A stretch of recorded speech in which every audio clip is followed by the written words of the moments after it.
Night drive. Did you just put a hat on? Yeah, I did my hair. I wasn't having a great hair day. I have one of those shiesties, and when we went to my girlfriend's OBGYN appointment, I put it on because it was cold. Dude. I had to protect myself. Yeah. But the hair wasn't doing very well. So You need to get like a neck garter. yeah, I do. I got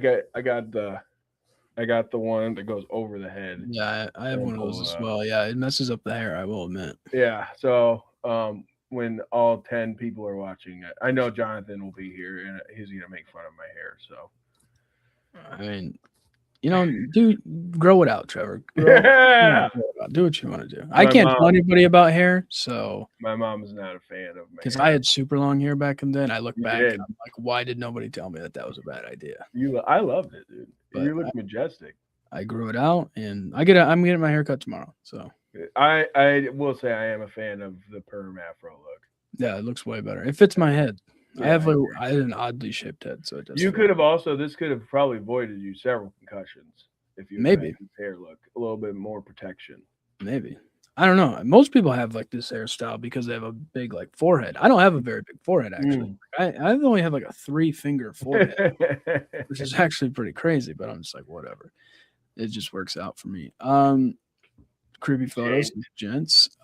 Yeah. So look, we don't have Jerry. Jerry's not leaving the program. It's just Jerry was snowed in down in St. Louis. He was staying in a hotel with him and his fiance at a hotel right next to his work. So, he wasn't able to go yesterday. So we're like, what? You know what? We might as well just push it back till after the games. Jerry will be back. We'll go live next Sunday. That's a fact. There's no games or nothing. So we'll go live next Sunday.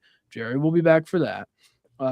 So yeah, he's just, snowed in down there in the old St. Louis. He stayed at a hotel that was right next to his work. That's awesome.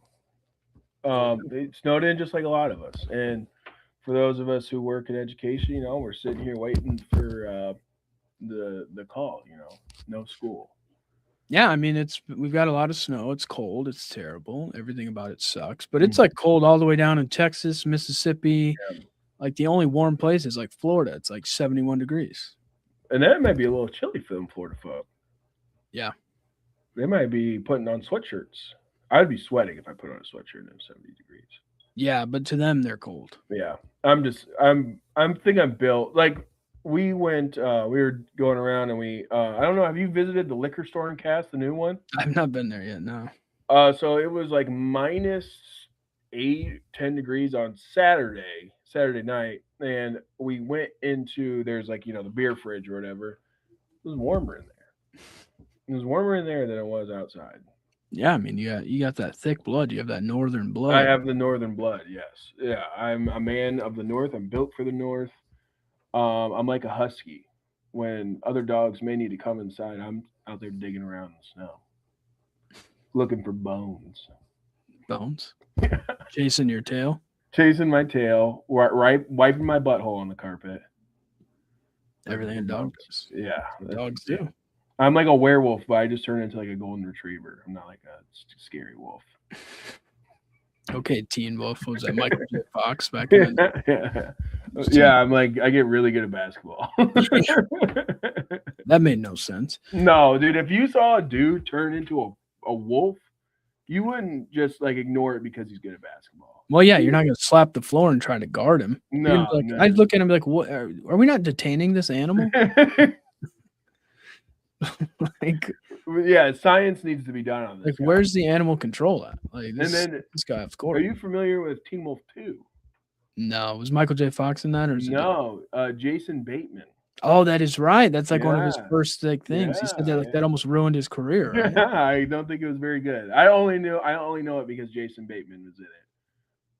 I thought that was fine. It's a lateral move in my opinion. Jason Bateman is a national treasure. Now, but back then, he was just trying to get a footing in the biz. Yeah, I think that almost ruined his career. I think until he got what's the show that he was on? Growing Pains, or was it that one? Well, I think he was on that, and then he got Teen Wolf, and then it was what's the shows like from the 2000s? That family show. Oh, dude, this is gonna kill me. Arrested Development. Yeah, that like saved his career. Yeah, and then he was in Ozark, which Ozark is a very good show if you've never seen it. Now he's in like a lot of different things. Now, I'm trying to. Horrible Bosses. He was in Yeah, he's that. good in Those were that. good. Those were really good. He's a voice of Batman. Yes. Dinner for Schmucks. No, that was Paul Rudd. I get those two guys confused. Dang, what else is Jason Bateman in? Is he in nothing else? I don't know. Maybe Great. I just keep thinking he's awesome because I keep thinking he's Paul Rudd. There. It's up to your imagination.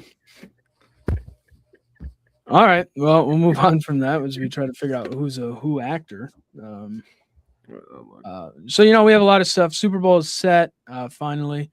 We had a Blizzard game, and then we had a really good game that happened up in Seattle. So we'll talk about those. We have 4 jobs open left, head coaching jobs open and available in the NFL. We had 3 hirings since we last went live. One that I would really I'm scratching my head over because I just don't understand it. Yeah. Indiana won the Heisman. They did win the Heisman. They Trophy. did, They also won the national title. So we'll talk about that. But first, we'll go to baseball real quickly here. I feel like there's only a couple things you ever talk about baseball: Hall of Fame announcement, opening day, Home Run Derby, All-Star game, playoffs. That's like the Yep. 5 things. So we have 3 new people going into the Baseball Hall of Fame. Jeff Kent was a 5-time All-Star. He was an MVP. Over 2,400 hits, 377 home runs, which is the most by a second baseman. Nice. Played for the Blue Jays, Mets, Indians, of course, iconically with the Giants and Barry Bonds, Astros and Dodgers. Very good player. He was on the Veterans Committee, so he for the ballot didn't get through. Former players, managers, writers, they voted him in. So he gets in. He did an interview on the day of the announcement, which was last Monday or last Tuesday, I think it was. And he was like, they did an interview with him, and he was just very emotional. As soon as someone was like, "What does it mean to be a Hall of Famer?" He started bawling his eyes out. Yeah, So that's just cool. a guy that, just like the biggest thing for him. The guy in the middle, Carlos Beltran, 9-time All-Star, 3 Gold Gloves. He's Rookie of the Year, 2017 World Series champion with the Astros, trash can. Over 2,700 hits, 435 home runs. Played for the Royals, Astros, Mets, Giants, Cardinals, Yankees, Rangers, Astros. Considered to be a first ballot Hall of Famer, but got in on the 3rd year because of the whole Astros thing. I think that's fair. I think there was some fishy stuff happening. I've watched a lot of videos on it. There's a lot of really good videos on that whole thing on YouTube. I think there's also a book written about that whole thing. So if you're into reading and you like sports, check out the book because it is very good. But yeah, I think that's fair. They were cheating. It was so weird how hard they were cheating. Some people argued he was like the guy that was kind of the mastermind behind it. He was one that was like, "Hey guys, why don't we look at the video and do this and that?" So he's considered one of the masterminds. He denies it, but people just think that he was kind of one of the ringleaders. But a very good player, switch hitter. He's very high up on like switch hitting, batting numbers, up there with Mickey Mantle and all them. So very good. In his prime, was a very, very good player. And then the last guy here, Andrew Jones, 5-time All-Star, 10 Gold Gloves, which I think there's only like 5 players in the history of baseball that have 10 Gold Gloves. So he is one of them. He's viewed as one of the best defensive center fielders ever, kind of like Willie Mays up in that realm. Over 400 home runs. He played for the Braves, Dodgers, Rangers, White Sox, and Yankees. He was called up to the big leagues at like 19 for the Braves during the playoffs, and this was like prime Braves, like they're great teams. He was called up during then. Took him 9 years to get in. Some people argued he shouldn't be a Hall of Famer, but you look at the defense at center field, you got to put the guy in.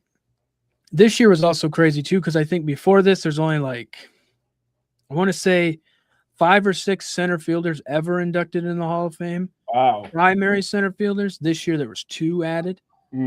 So I think the number bumps up to 7 or 8 in the Hall of Fame. So the last one was Ken Griffey Jr., and then the last one before that was Kirby Puckett. So good old Kirby Puckett. It's kind of center field is viewed as like you need a great center fielder. Yeah. But not a lot of showing in the Hall of Fame. So that's kind of crazy. I whenever I do like a road to the show, I'll either do like a shortstop or I'll do center fielder.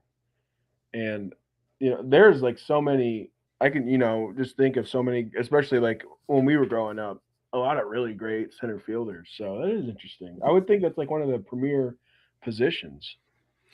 Yeah, I mean, I think a lot of people would think that, but it just shows maybe how hard it is, or the standards for what a center Well, and fielder is. then I think, When you're going up against Willie Mays and Mickey Mantle as your like yeah, floor, I mean, yeah. that's Well, and also too, it's probably a lot of center fielders. I would say probably don't have the batting numbers that maybe a right fielder would have, or yeah, like a first baseman or anything like that. So, and I think a lot of the times we really look at what people do on the offensive side. But yeah, it's nice to keep track what these guys on the defensive side are doing. yeah. I guarantee one center fielder from our era that will be in there is Mike Trout. Mike, yeah, I would say so, definitely. Is he still play center field? I think he plays like right field now. Okay, I would say, dude, if he still got it, I mean, but no, he's like a freak. Yeah, he'll definitely right field probably makes more sense now that he's getting older. But center field, dude, that's like basically your best athlete on the field goes in center field. Yeah, that or shortstop. Yeah, Yeah, without a doubt. yeah. I mean, those two positions are looked at very premierly. All right, so there's some guys on the ballot that may or may not get in. How it goes, but next year we have a couple first-time guys coming onto the ballot for 2027, notably Buster Posey, John Mm, Lester, Kyle Seager, Jay Bruce, and Ryan Zimmerman. Um, Buster Posey is going to be a Hall of Famer, no yeah, doubt. Three-time World Series champ, MVP. John Lester will probably be borderline, but I would probably say Hall of Famer. Other guys that were first time on the ballot this year, Cole Hamels, that type of guys. So it's crazy to think that like guys from our era are now getting elected into the Hall of Fame. yeah, yep. And it's just gonna get worse and worse, dude.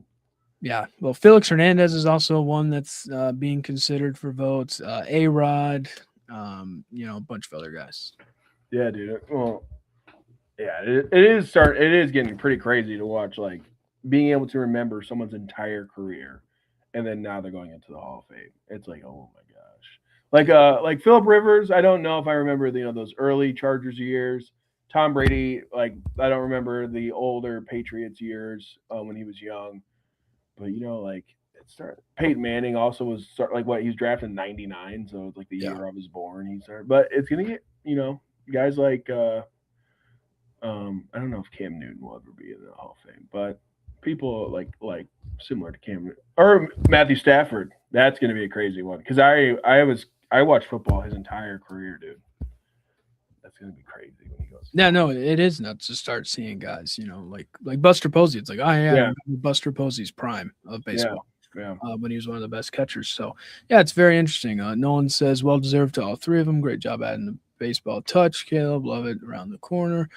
Add PCA to let's talk about P. Crow Armstrong.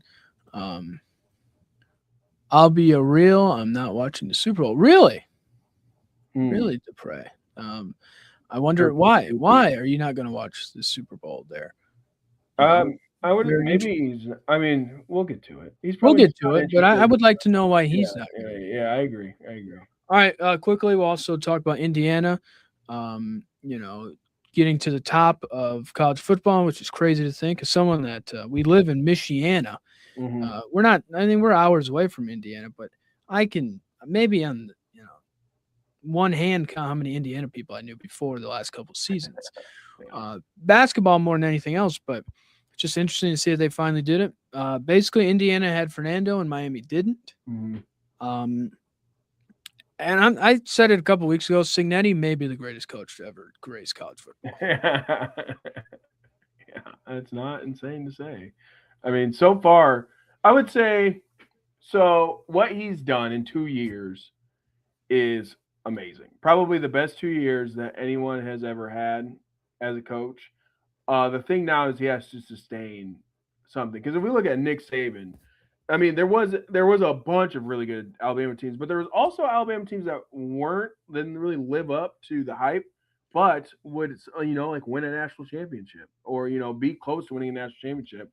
So like for Kurt Signetti, I think to be like in that tier, he's got to like come next year. He's got to be in the conversation for the Natty again and again and again and again, and then I would be like, yeah. But his 2 years in Indiana, right? I can't think of 2 years that were better than his 2 years in Indiana from what he got, to what he brought him to. Well, that's what I'm saying. Like, I don't know if any other coach could have taken a school like Indiana Even I mean, in today's rules, it is tough, but there's not a lot of people lining up to take jobs like this. I Yeah. mean, Lane Kiffin left Old Miss, who was in the playoff, to go to LSU because he didn't think he could win a national title. Yeah. So for him to go to Indiana and say, "Look, I win. Google me." First year make it to the playoff. Second year go undefeated, win the national title, have the Heisman Trophy winner. I mean, not a lot of other guys would want to put No. in the work to do that. And he even No. said afterwards, he goes, "If I was smart, I'd retire." Yeah. But It's he so goes, "I love true. football too much." Well, and I mean, just talk about the game a little bit. That run on 4th and 5 that Fernando had, Crazy. um, a lot of people were arguing about if you can have a Heisman moment after you won a Heisman. But that I think that run is gonna go into like the at least, the 2020s of some of the best college like one of the probably the best college football moment in I would say definitely the last 6 years, but maybe even the last 26 years, dude. That play from what he had been experiencing all night was just he was getting laid out constantly. And then a 4th and 5, instead of going for 3 free points, you go, let's run a quarterback draw, and he bounces off people, he dives into the end zone, and he scores a touchdown, dude. That was storybook written all over, dude. You couldn't make a movie that ended better than that, dude. It was amazing. Well, it just showed how much he wanted it, right? Yeah, he did. I mean, Yeah, he was a Miami kid, grew up a mile away from yeah. Miami's campus. His dad, Mario Cristobal, went to high school together. Hmm. He went to the same high school as Mario Cristobal and wasn't recruited by Miami coming out. Was offered a walk-on scholarship. He said that, or not just a walk-on, no scholarship from Miami. He said that after the game, and he bet on himself, and then he ended up playing Miami, the school he grew up, liking and watching, and then winning it in his own city. I mean, it was just the year of Fernando Mendoza, and it's going to continue. He's going to probably be the number 1 overall pick by the Raiders. But yeah, I mean, it just was one of those things where he has something, right? Like, a lot of other quarterbacks after they got hit a couple of those first times, probably, maybe would have came out a couple of plays or whatever. He stayed in, willed through it. If Miami doesn't get a punt block, they probably win that game. But it's just, special teams like we saw with the Rams comes back to bite you. And no, I mean, it was a good game. It was one of the better national titles I can remember in probably the last 10 years, up there with those Clemson, Alabama years. Yeah. But it was a really good game. It was a fun game, and it just shows anybody can win now. Doesn't matter where you're at, what school, as long as you have some backing and some support and the ability to get some players, anybody can win. Yeah. Yeah. And it's definitely the sign of a new era, I would say, in college football. But I'm excited to see more teams who are not necessarily thought of as being the top of the in the country to start coming out and showing that they can now the playing field is starting to get leveled. And this is also a big win for the Big Ten. Yeah, A three lot straight of national yeah, titles. yeah. So a lot of we even talked about it a lot how the SEC is the conference. But we had Bama go against Indiana. That didn't. I mean, they whooped them. A great battle, or I mean, I guess not a great battle. Indiana Oregon was a decisive victory for Indiana, and then we have the ACC here, and I also too I will say this put a lot of people's foots in their mouths. This Miami team, they were in this game, dude. Yeah, no, They they were they good. were They're good. they were in there more than Bama was, more than Oregon was. Like and this is a team that almost missed the playoffs. Yeah. And yeah, they look. I mean, they look great. That defense is amazing. That run game was amazing. Tony is a great player. Like that was a very good game, and I was glad it wasn't like a blowout. I was cheering for Indiana, but I'm glad it wasn't like a blowout or something. I'm glad it was a competitive game. It very much so was, and I'm excited to see what Miami does. I think they lost because they had Carson Beck on their team. Honestly, Yeah. like when it came to him having to make a drive to win the game when they're down by 6 with like a minute and a half left or whatever, I was like, there's no way he doesn't throw an interception. Like it's just Carson Beck. So yeah, I wasn't. I mean, that's all they were kind of missing though. Miami was a really good quarterback. I would even say they don't even need I wouldn't say Fernando Mendoza is an amazing, phenomenal, game breaking quarterback. I think he makes a lot of really good plays, and he can move on his feet, and that's all you really need now. Well, yeah, I mean, and he can make the play when it needs to be made. I Yeah, think that's the biggest thing. and I think he's probably gonna get someone fired in Las Vegas because I don't know. I understand you need a quarterback. He's probably the best one in this class, but I just don't know if I would put my franchise on the line for this dude. I love him. I think he's awesome. Everybody loves him. My girlfriend loves him. My girlfriend doesn't care about college football. She loved him. A lot of people did, but am I going to put my franchise? I'm going to put my franchise on this guy. Basically, go all in. Probably not. I don't know. And this is another thing too. It's where it's like we need to have guys who sit and Yeah. and progress. They're going to throw him in there. Look at what happened to Ashton Genty. I mean, he didn't have a terrible year, but he wasn't anything like he was at Boise State. But that's because he's been thrusted into the premier football league in the world and playing against some of the best athletes in the world. And it's sometimes you just need some time to develop. And a lot of these guys, especially quarterbacks, don't get that time. They are quick to put you in the starting spot, and then they're quick to get rid of you, and then you go play in the Canadian Football League. Well, it's development, but it's also having a team around you. Yep. And the problem is Kurt Cinetti's has ruined it for college coaches getting there and having to compete, and the Patriots and Mike Vrabel have ruined that for coaches coming in with quarterbacks. So we'll see. But it is fun to see a new era of college football. College football is turning into college basketball, kind of, where you have these lesser known teams or unexpected teams kind of making runs, changing it, and that's been helped by NIL and the playing field a little bit. So it'll be interesting to see what Indiana can do moving forward on top of this. But it just shows, hey, look, anybody can win in the Big Ten, the North. Winning 3 straight is pretty crazy. This comment's pretty crazy. So Indiana winning, does that mean Lee Corso is going to die? Maybe a sacrifice. Lee Corso was, of course, a coach for Indiana back in like the 70s. He got them their first ever bowl win. So longtime Hoosier. So, it was kind of crazy the year that he retired. Indiana won a national championship. I mean, this guy may be maybe a sacrifice was made. Yeah. I don't know what celebrities in the upper echelon do some crazy things. They do. They have these islands. They do these things. Who knows? All right, moving on to 3 guys that are now head coaches again. For some, for 2, and 1 getting his first opportunity. Robert Saleh. That's how I'm going to say it. Saleh. To the Titans, 49ers defensive coordinator, former Jets coach. He was 20-36 as the head coach of the Jets. I would say that's not bad for the Jets. I think the best the most winning coach they had the last was Rex Ryan, probably. Yeah, very true. Almost 20 years ago. Yeah. So look, this hire comes down to offensive coordinator with Cam Ward. Not really worried about the defense and kind of the whole thought process on that. Robert Saleh is going to do a really good job with that. He had the Jets defense really good. They just couldn't figure out the offense. Yeah. So it's going to come down to offensive coordinator, developing Cam Ward, getting pieces built around him. It was interesting he took this job, but I think he looks at it and says, you know what? I go to a division that's not very good historically on average.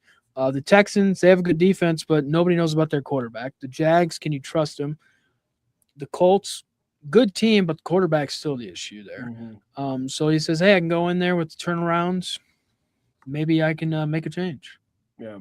I think he was a great coach. It's just a terrible situation in New York. It has been for like we just said, almost the last 20 years has been rough there. But I think he was with the 49ers recently, right? Yeah, he went back. Yeah.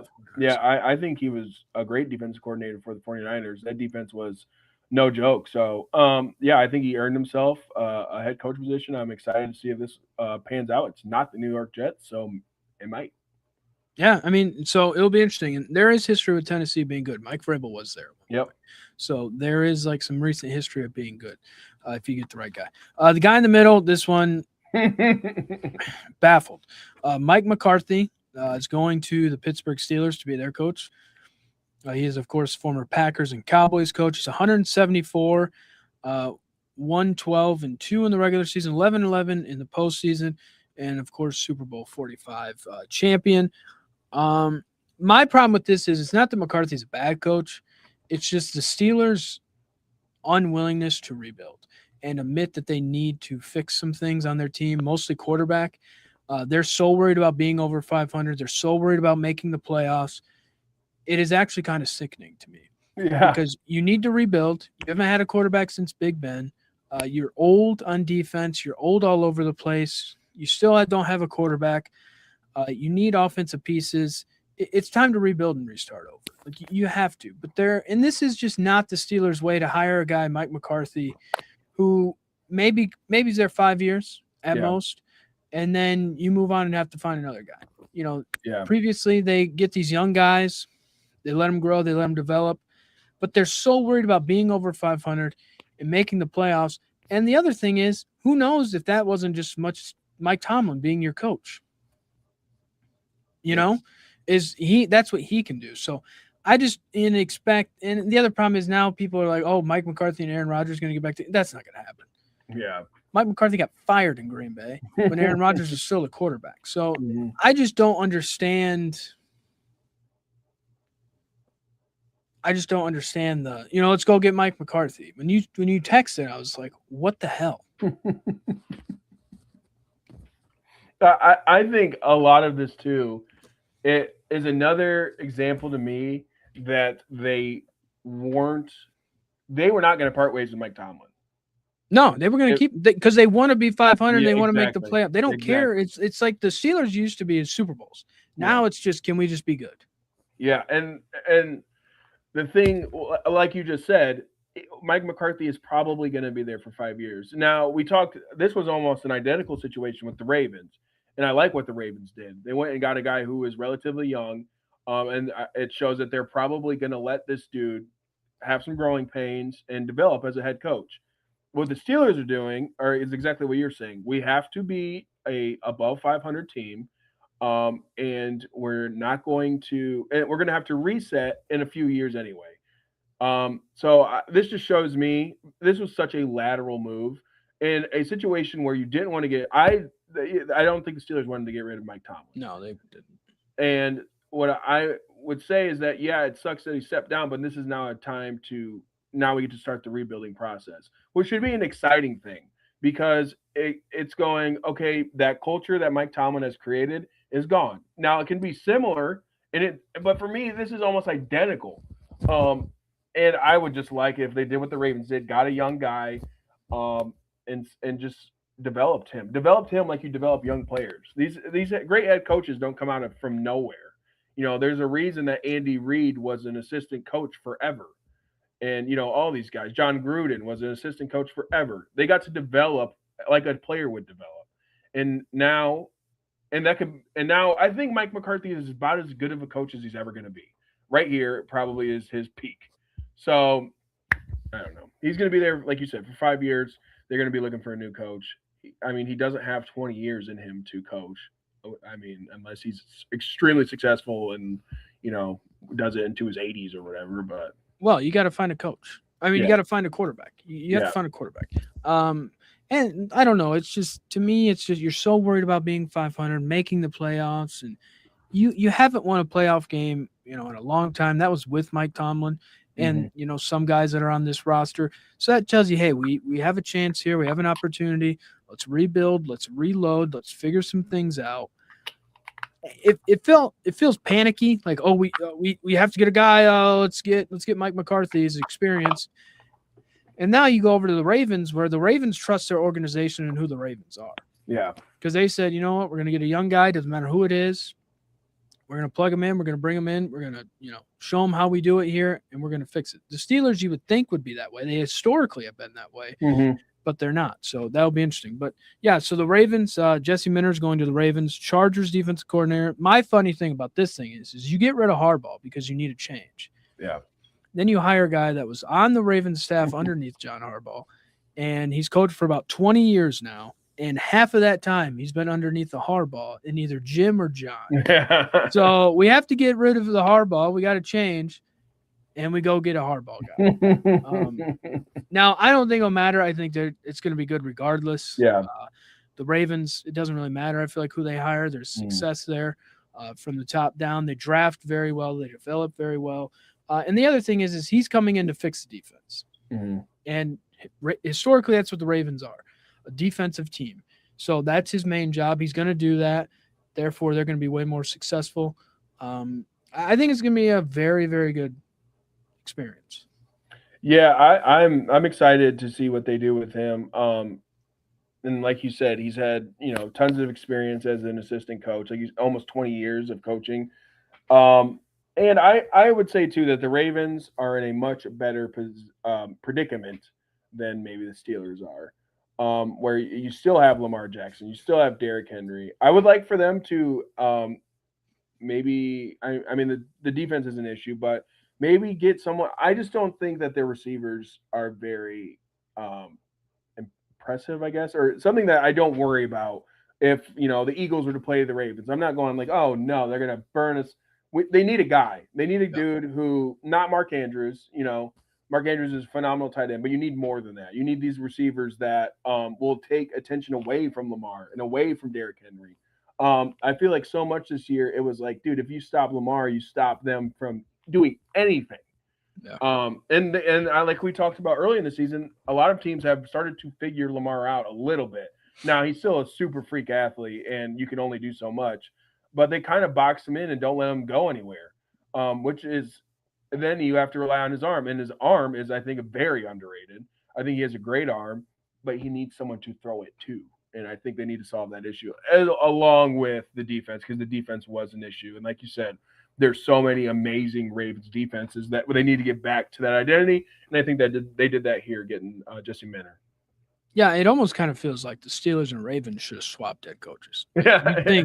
You think the Ravens are like, all right, you have a quarterback, go win now. Steelers is like, we need to kind of figure things out. They don't. It's opposite. So that is interesting. But no, look, he was a very good defense coordinator with Michigan when he was there, won the national title, doing some things maybe extracurricularly that may have helped, may or may not have. Is there a mugshot of this guy? No, I think okay, we're good. No, we're good. We're good. He's clean. And then he goes out to the Chargers, really helps rebuild and fix their defense. And, their defense was not the problem in the playoff game against the Patriots. Yeah. So he does a good job, and he gets the Ravens culture. He understands it. He's already building out a pretty good staff. So, look, it's just one of those. The Ravens trust who they are and what they can do. And it will be very interesting. But I think it's going to be successful. I think Titans maybe will take some time to get there. Steelers, I think it's going to be a disaster, to be honest with you. Because you have no quarterback and you have old players, and there's no guarantee those guys aren't hurt next year. Yeah. Now that we have 6 jobs filled, we have 4 jobs left. Cardinals, I don't think anybody knows what the hell's going on there. Browns, nobody knows what the hell is going on with that one. People keep withdrawing their name. I will say, with the withdrawing of your name, Mike McDaniel being the kind of flashy one, he's now the offense coordinator with the Chargers. He withdrew his name, from consideration for the Browns base community. He wasn't going to get the job. So, people are like, he's withdrawing his name because he wasn't going to get the job. Yeah. So, and I wouldn't want to walk in the dumpster fire of the Browns. The Bills still have no idea what's going on there. I feel like they're going to stumble into Brian Daboll to be their guy. And then the Raiders, the way Tom Brady creamed in his pants last night for Seahawks offense coordinator Clint Kubiak, I think that's their guy, who they like.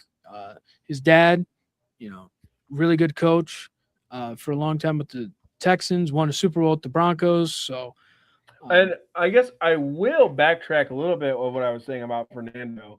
If they can get a really good offensive mind in Las Vegas, he might look really good. I mean, think about, I don't really want to say Sam Darnold but Sam Darnold had Kevin O'Connell in Minnesota, and then he Kyle Shanahan before that. Yeah, Kyle Shanahan before that, and then the offensive coordinator for the Seahawks. So I'm not going to sit here and say that Sam Darnold is only good because he's had some great offensive play callers, but it definitely is a benefit. I think if you get a really good play caller, Fernando could look great. So there was just so much going on with Las Vegas. I think that, like, if you put like Fernando into like Indianapolis, or if you put him into maybe the Steelers or something like that, where there is a little bit already, I think he could do good. What they're going to do though is they're going to rush this thing, and then everyone's going to go, "Oh, Fernando's a bust." Because I don't know. He's not like Cam Ward in my eyes, where it's kind of he can make these spectacular plays. Um, maybe if they put Decker on the Raiders. Well, he just wins though. I mean, he kind of reminds you of Tom Brady, where he Yeah, just I mean, there's nothing special about him, but he makes the play when it needs to be done, and he wins. but also the Patriots, when Tom Brady started, were not the bottom of the league. No, they had a great defense. They were really good. Um, and not saying that Tom Brady only did well because his team was good. That's part of it, though, right? That's your team has to be good. No, Well, he got time to develop into Tom Brady. exactly. And if he messed up, he had an amazing defense and amazing supporting cast, so it didn't matter. And he was able to develop, like you said, into what we know. Then I want everyone to be patient with Fernando. He has to be. There has to be patience, and it's not going to happen. It's not. Change. It's got to change. And especially if he goes to Las Vegas, he will not get any patience. So yeah, Clint Kubiak is the offensive coordinator for the Seahawks, looking like the Raiders. We'll see. Gary Kubiak was his dad, longtime NFL head coach.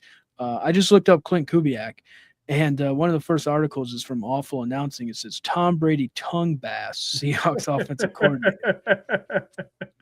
That's basically what he did. I mean, Tom had to clean his pants by the end of the game because he was a little excited. He's like, "Oh, this guy's done a great job," which he did. I mean, he's done a great job all year, and he drew up some great plays. But it was just funny when you have a guy who's an owner looking for a head coach for his organization, and you're calling the game, and he's like, "This guy, Clint Kubiak, it's just."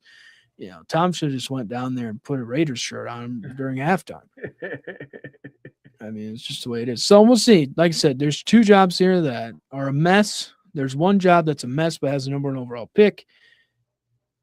And then we have the Bills. So the Bills is interesting because you could very well ruin. Well, you could win a Super Bowl, or you could ruin or derail Josh Allen's career for some period of time. Yeah. So you kind of.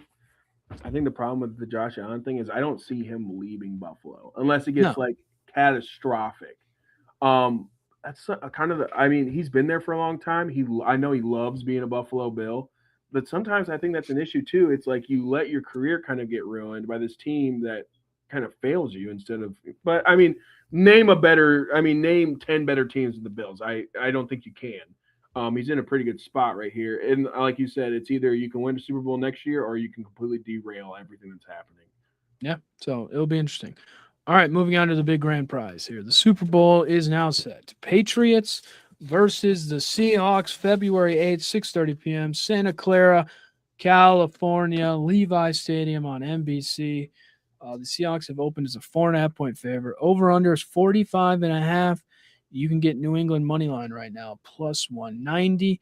So we had a couple comments here.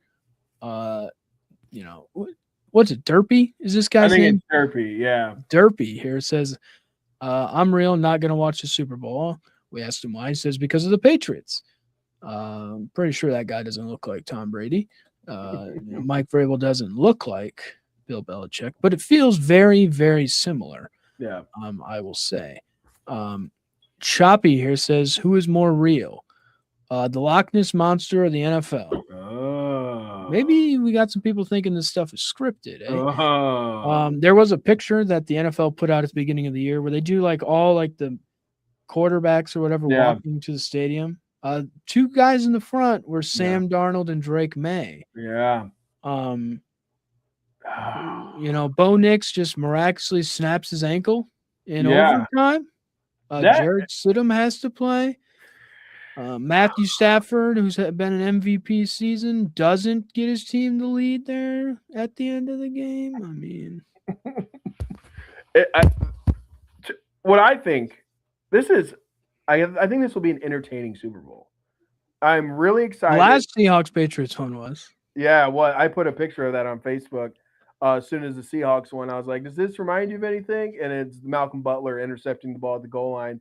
But I don't know. I think the Seahawks could potentially just dog walk the Patriots. I think the Seahawks are – I was a little skeptical of them coming into the playoffs, but they have just shown throughout that I think they were always the best team in the NFL. their defense is so slept on. I think now that the playoffs are starting, people are starting to catch on because there's less football to watch. So you're starting to pay more attention to some of these teams. That defense is amazing. That defense is incredible. Um, Sam Darnold has had a completely rebirth, and this could have been a guy who was thrown into a really bad spot super early in his career, and could have ended up in the Canadian Football League. But no, he bounces around the league. He has a great season in Minnesota, and he has almost an MVP caliber season in Seattle. I think that this Seattle, the defense, Jackson Smith Najigba, they have so much going on. I think that they are my pick. I said this last week when Bo Nix broke his ankle. Basically, whoever wins the NFC Championship probably is going to win the Super Bowl because I wasn't too high on the Patriots. I think they're good. I think they're young. I don't. I think they need a little bit more experience. Drake May, this being his second season, I think it's really good for him to get there and get to the Super Bowl and have some experience there. I think Mike Vrabel has done amazing things in New England. We always knew he was a great coach, and the fact that he's been able to get away from the Tennessee Titans and go back to his former team and do really well there is awesome. But yeah, I think the Seahawks are. This could be a good game. This could be a high scoring, high powered game. I just but I really wanted Seattle Denver. I think that was the best game we could have gotten. I think those two defenses are amazing, and I think the offenses were clicking very well. Now I think the Seahawks might win this one kind of handily, but it could be a good game. Well, so yeah, I mean, it's just one of those things where it it's a couple things. It's the Patriots again. They're back. This is what they do, But it isn't. It's a completely different crop. I mean, the only thing that's the same is Robert Kraft in the box.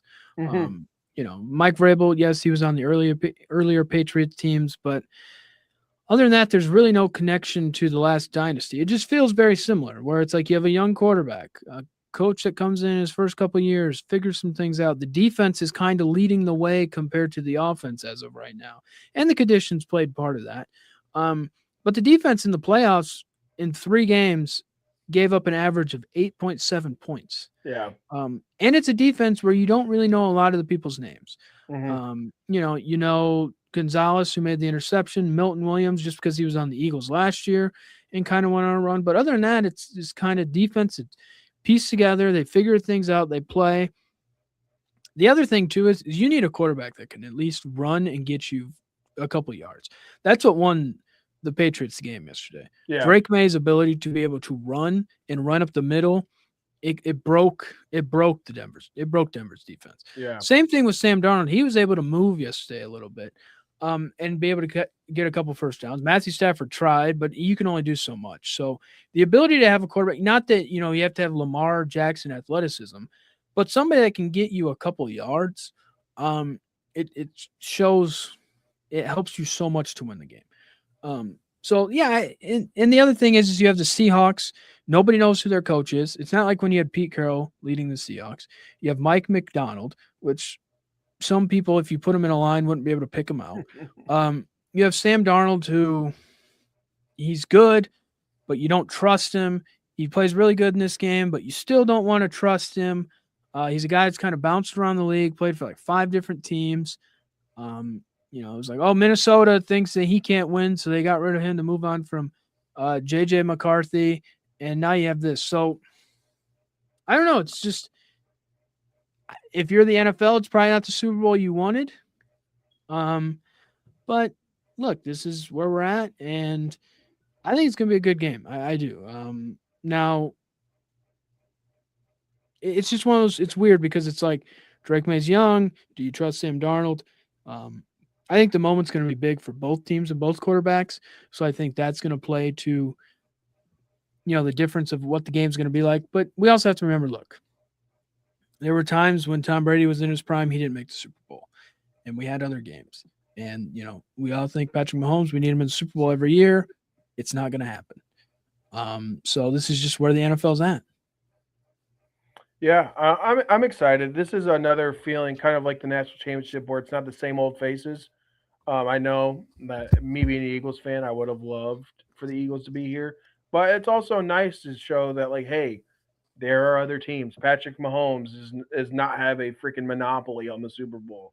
The Chiefs don't. So I'm excited. It is nice to have a little bit different feeling in these Super Bowls.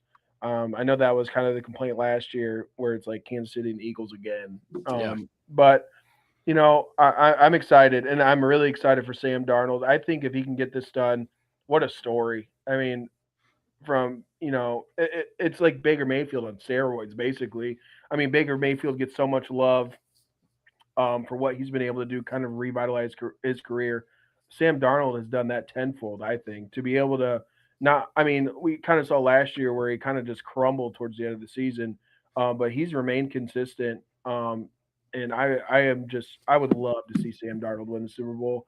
It's a story of so much like perseverance and resilience, and betting on yourself, like we say with Fernando. So I'm excited. I would love to see the Seahawks win. That'd be a great story. Well, and it also will show if Sam Darnold does win, you have a guy that maybe you don't consider him a top 10 quarterback, but he can still win, the Super Bowl. And that just shows like, hey, you have a great defense, have good pieces around him, you can be successful. Yep. Jonathan says going to be the most boring Super Bowl of all time. Harbaugh tree, I think he's talking about Mike McDonald, which is kind of interesting. Mike McDonald coached at Michigan. Mike Vrabel's, of course, an Ohio State man, so we have that little rivalry in there.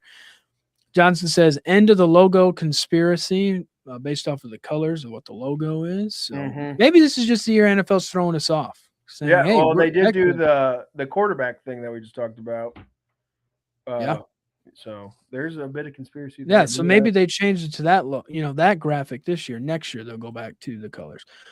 Choppy says, so long as we don't pan to Taylor Swift's reaction in the press box twice per quarter, I can live with the NFL being scripted.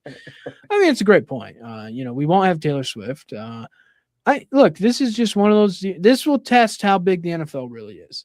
And the NFL, when it comes to the game, the halftime show, the commercials, they try to make it for everybody. This is what makes the Super Bowl so big. It's not just for people that like football. It's not just for people who, like the halftime show. It's for everybody. Yeah. So we have a team of the Patriots, Seahawks, two really good teams, 1 and 2 in their leagues, coming into the playoffs.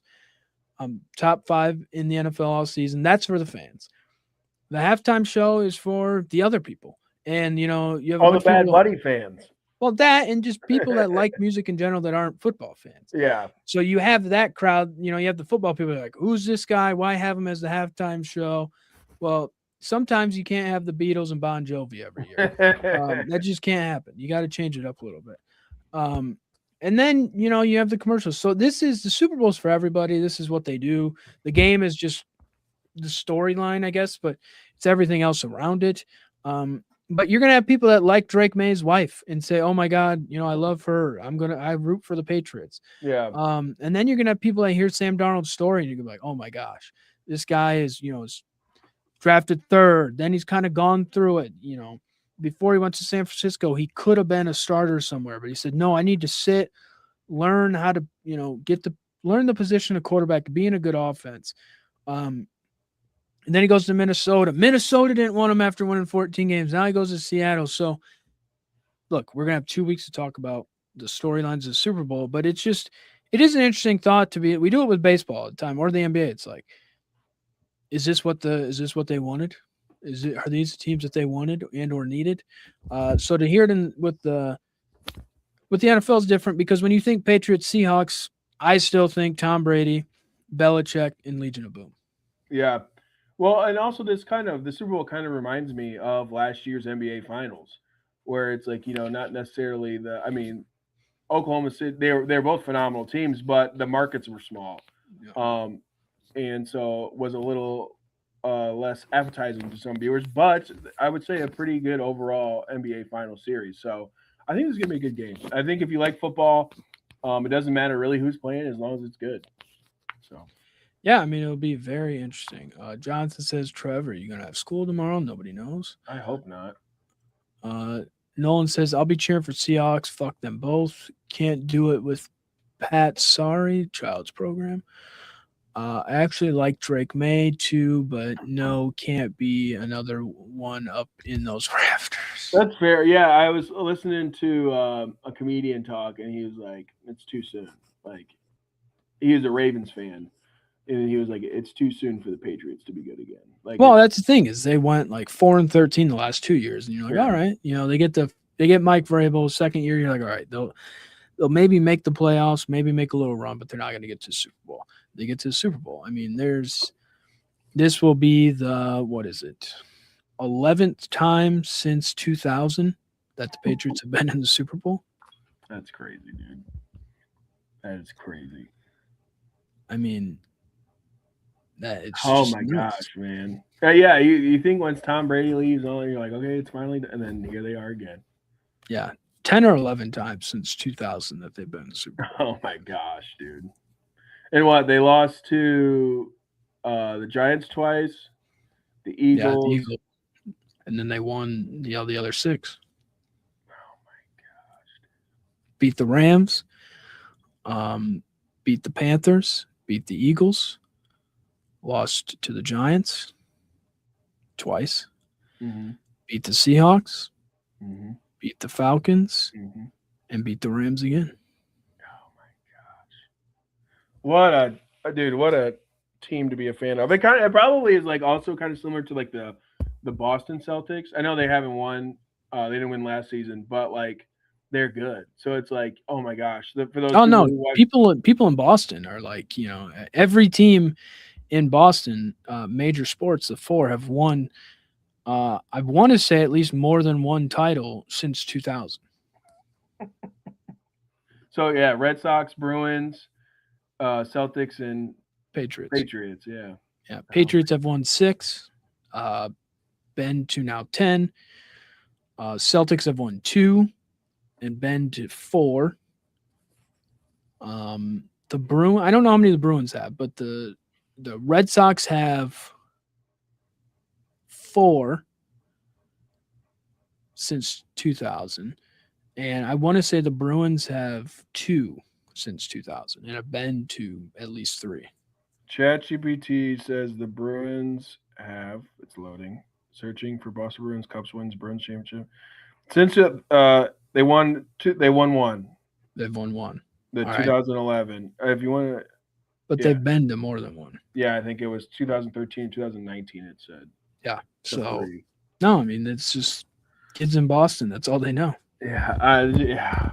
Dude, the poverty. They need poverty franchises over there. When are we gonna move the Cleveland Browns to Boston? The Boston Browns. That'll never happen. I mean, it's just. And the other thing is Robert Kraft not being in the Hall of Fame. He's now been to. This is his 11th Super Bowl as the owner of the Patriots. Jerry Jones is in the Hall of Fame, That's insane. and Robert Kraft has double the Super Bowls. Yeah.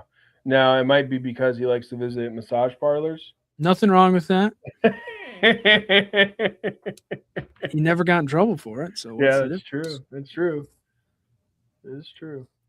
Some people give him the opportunity, they do it too.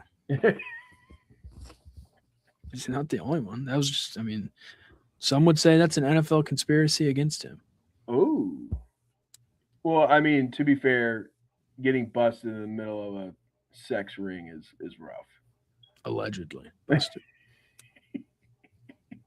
Not trying to get sued by RKK. Yeah, allegedly. Hey, look, Tom Brady says don't make those jokes. Yeah, I know. What a loser, dude. Did that at the roast. I bet he kisses him on the mouth, but he kisses his dad and his son. Maybe he thinks about Robert Kraft as much as he thinks about Clint Kubiak. Yeah, dude, yeah.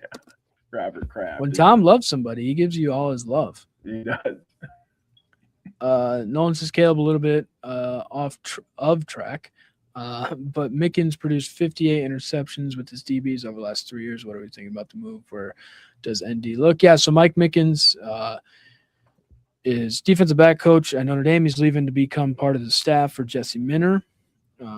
Mickens is a really good coach. Has developed really good players. Kyle Hamilton, Leonard Moore, Xavier Watts, that type of thing. Big loss for Notre Dame, but you got to trust Marcus Freeman, what he can do.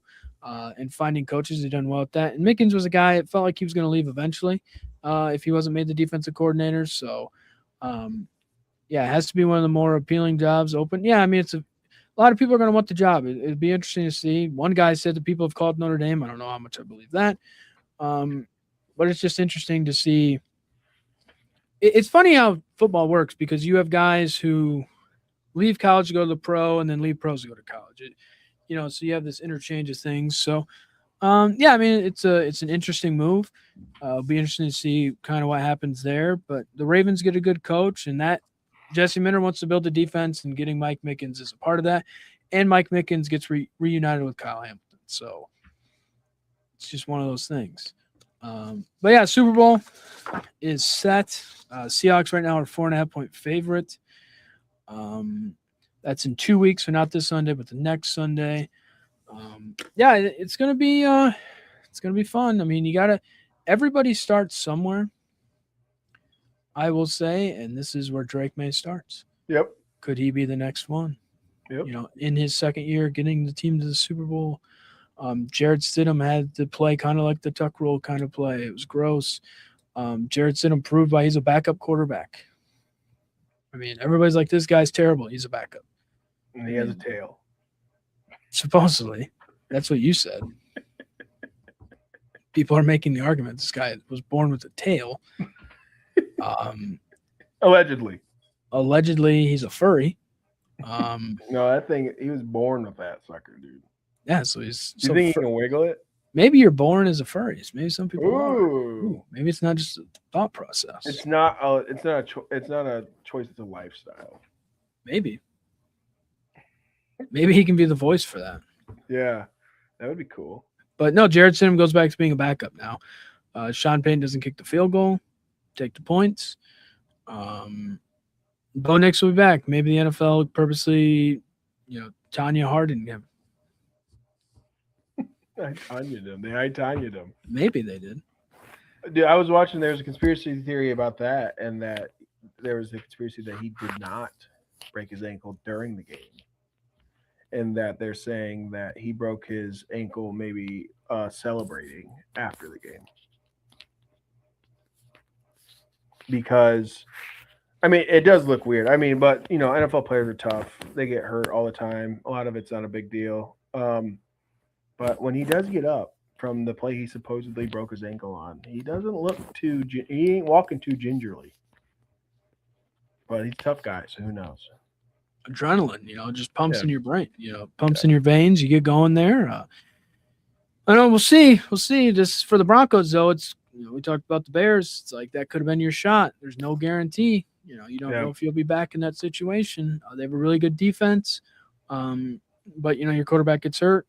We assume they'll be back with, Sean Payton, but, you never fully know. You got to take advantage of what you have and what you can do. So we will see what they can do moving forward. But, yeah, so we'll be back live Sunday night. Jerry will be back with us as he hopefully survives a snowstorm in St. Louis. It's funny how some places in the South go crazy for the snow. Yep, and here we are. Day 14 of being below zero and having multiple feet of snow outside. And, Jonathan, I'm just hoping we don't have school tomorrow. So, yeah, I mean, every day it just continues to pile up with snow. So it gets colder and colder. So, yeah, it'll be interesting. I mean, that goes into probably these, the conference championship games in the NFL will probably be some of the most watched just based off middle of America. Literally had nothing else to do. Yeah. So it'll be very interesting. But yeah, so we'll be back Sunday with Jerry. We'll talk about, the week in sports, kind of go over some things, wrap up some things, probably in college football, looking ahead to next year, probably look ahead to the Super Bowl, probably give our picks then and that type of thing. And whatever comes up. So we'll be back. And as always, thanks for watching. Peace.